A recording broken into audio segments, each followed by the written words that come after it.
हां, नमस्कार. मी रमेश मोरे. मुंबई पोलीस या चित्रपटाचा कथा, पटकथा, संवाद आणि दिग्दर्शन या चारही बाजू सांभाळणारा.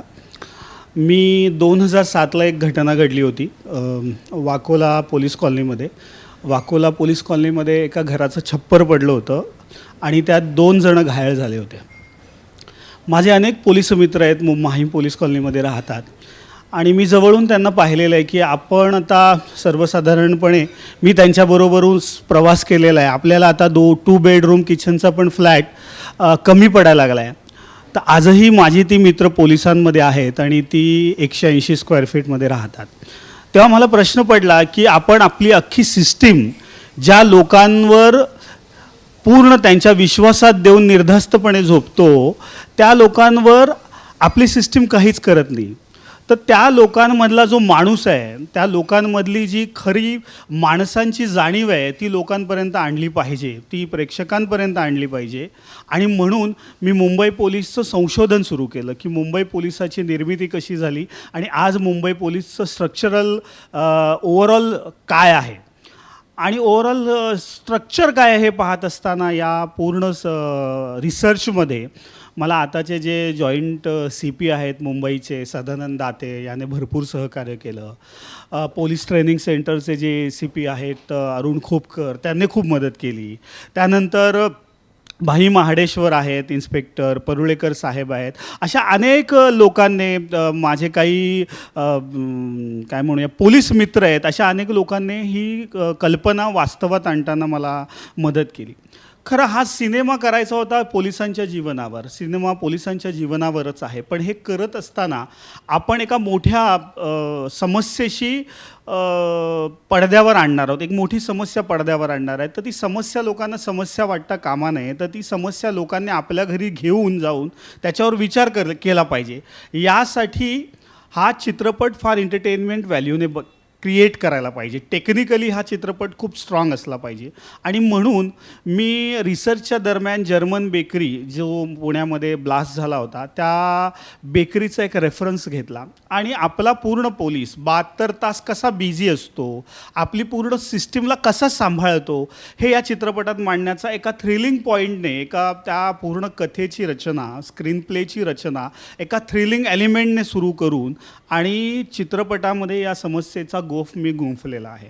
त्यामुळे ओव्हरऑल हा सिनेमा पाहिल्यानंतर आपल्या असं लक्षात येईल की मुंबई पोलीस, महाराष्ट्र पोलीस आणि देशातला कुठलाही पोलीस हा आपली सिस्टीम, समाज व्यवस्था नीट ठेवण्यासाठी किती सक्षमपणे आपलं आयुष्य देशासाठी देत असतो. मुंबई पोलीसही त्यातला एक महत्त्वाचा भाग आहे. आज मुंबई महाराष्ट्रातलं सगळ्यात मोठं आणि गजबजलेलं शहर आहे आणि अतिशय फुगलेलं शहर आहे. या सगळ्या फुगलेल्या शहराला, समाजव्यवस्थेला कसं आपल्या जीवापलीकडे जपण्याचं काम मुंबई पोलीस करतो आहे, हे मुंबई पोलीस हा चित्रपट पाहिल्यानंतर आपल्या नक्की लक्षात येईल. आणि मला खात्री आहे की हा सिनेमा पाहिल्यानंतर आपण घरी जाऊन आपल्या जवळ असलेल्या पोलिसांविषयी नक्कीच एक सहानुभूतीपूर्वक त्यांच्याकडे पाहाल. कारण आजपर्यंत आपल्या चित्रपटसृष्टीमध्ये आजपर्यंतची पोलिसांची जी प्रतिमा आहे ती करप्ट, भ्रष्टाचारी अशा पद्धतीनेच मोस्ट प्रोबेबली 80% सिनेमामध्ये दाखवली गेलेली आहे. मुंबई पोलीस याच्या पलीकडे जाऊन पोलिसातला माणूस शोधण्याचा प्रयत्न करतो आहे आणि हा माणूस आपल्या सगळ्यांना नक्की आवडेल याची मला खात्री आहे. या चित्रपटामध्ये खरं तर खूप कसलेले अभिनेते आहेत. अरुण नलावडे, ज्या वेळेला मी हा सिनेमा लिहिला त्यावेळेला त्यांना सांगितलं होतं की बाबा रे, माझी जी फिलॉसॉफी आहे ती तुमच्या कॅरेक्टरमधूनच मी सांगणार आहे. अतिशय लेंथवाईज खूप मोठा नाही पण चांगला असलेला हा रोल अरुणजींनी अतिशय समर्थपणे पेलला आहे आणि खूप कोऑपरेशन आहे. रवी काळे, मिलिंदजी याने तर ATS ऑफिसर्समध्ये तर जान टाकलेली आहे या चित्रपटामध्ये. पूजाने एका बिझी पोलीस ऑफिसर्सच्या बायकोची जी घुसमट आहे ती खूप छान पद्धतीने सांगितलेली आहे पूजा नाईक यांनी.